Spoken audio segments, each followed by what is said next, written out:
take a moment. Think about the last time you said the 5 sacred words, "Thank you for your service," to a veteran. Maybe at a church, at a cookout, or lunch. You saw a uniform and you wanted to say something that mattered. And I know you meant it. I do. But the question that makes me awake at night is, after you said those words, did you stay or did you walk away? And let's be honest, a lot of us walk away. I did too. Not because I didn't care, but because it has become a national habit. Saying thank you is easy. Staying is what matters. I am a licensed professional counselor, a psychotherapist, and at Veterans Room, we have created a safe space for veterans to share about their unspoken trauma. I have held that space for a very long time, and I thought I heard it all. But I was not ready for this one veteran. He sat in front of me,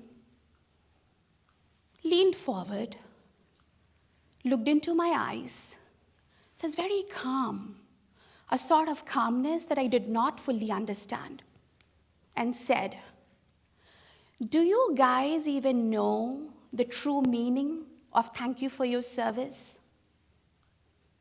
I sat in silence because that moment cracked something open in me and maybe gave me my life's mission. Because in that moment, I realized that the most honest answer to that question is not something that you say. It is something that you do. Because that question wasn't just for me. It was for all of us.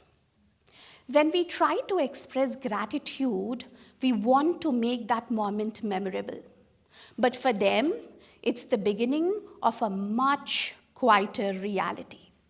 Let me show you what I mean. A veteran walked into Walmart along with his son. Thunder cracked, but his body heard a blast. His heart raced, his hands gripped the cart, and his eyes scanned for aisles, people, exits. And his son said, "Dad, it's just a thunder, and I'm here with you." But the veteran said, "I shouldn't have been here.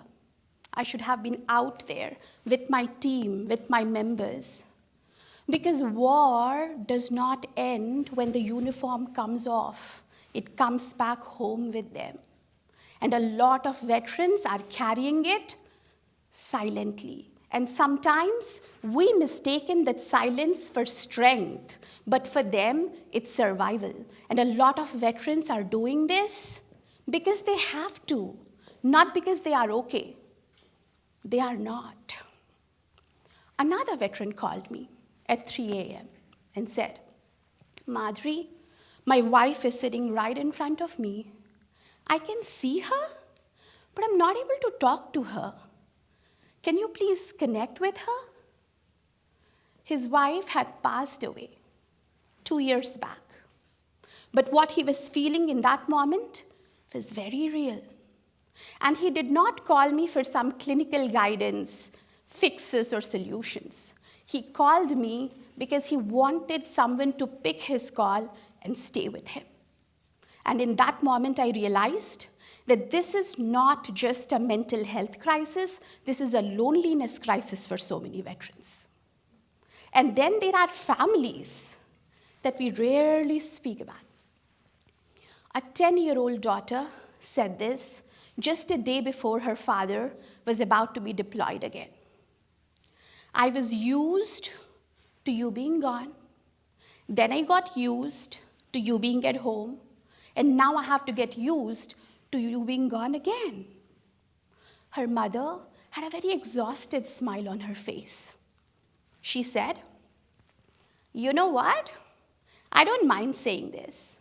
My daughter is also on her 5th deployment, just like her father. She's also serving the nation, maybe just in a different capacity.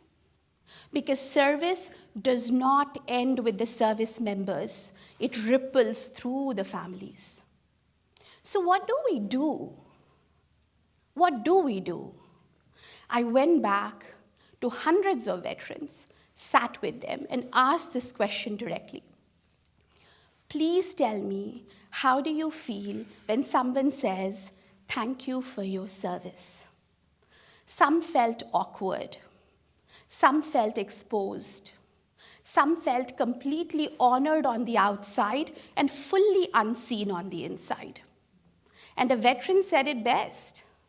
He said, "A lot of you use it like it's a period, a full stop, like it's done. But for us, it's a comma."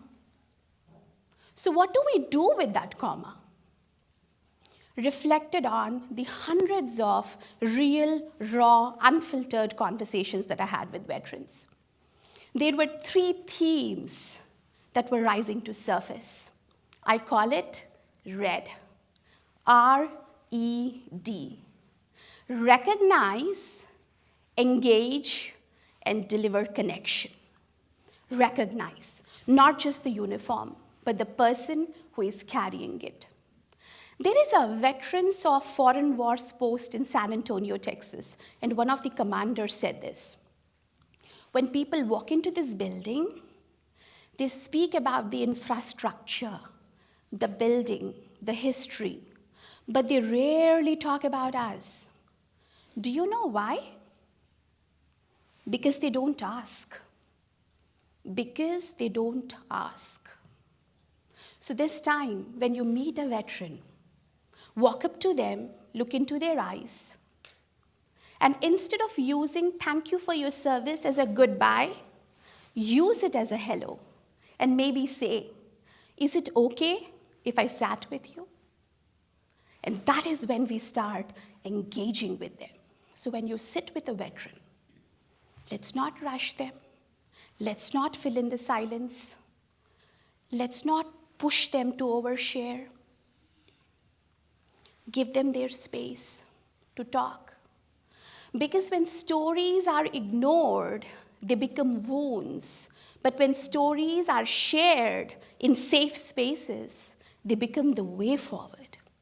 And that is when we start delivering connection. Here is where a lot of us stop. We send a message on a Veterans Day. We remember them on Memorial Day. And then we slowly slip back into our lives again. And a veteran told me, "I was not well for 3 days. I did not come out of my house. On the 4th day, a neighbor knocked at my door. She bought food for me. She sat on my porch, gave me food, and see me eat. But you know what surprised me? She kept coming back, week after week, every following week. And that is what we mean by delivering connection consistently. Because a text, a lunch, a random call on a Saturday, these are not mere moments for a veteran. These are lifelines for a lot of people out there. That is how we stand for our veterans. Today, we started with the 5 sacred words. Thank you for your service, and a veteran that you had on mind. And remember, a lot of those veterans come back home, sit in a room silently, and think. After all of this, did it matter? Not the service, not the sacrifice, not the years, but did somebody notice that I have come back home? RED, recognize, engage, and deliver connection. That's your answer to that question. Because remember, they are the same veterans who would sacrifice their lives for each one of us, we being strangers, without thinking twice, without blinking their eyes, so that you and I, all of us, can live our dreams, chase our dreams safely in this nation. One veteran, one civilian who refuses to walk away, multiply that by every person sitting in this room right now. That is not a gesture. That is an entire nation keeping its promise. Because the very least we can do for our veterans is to stay.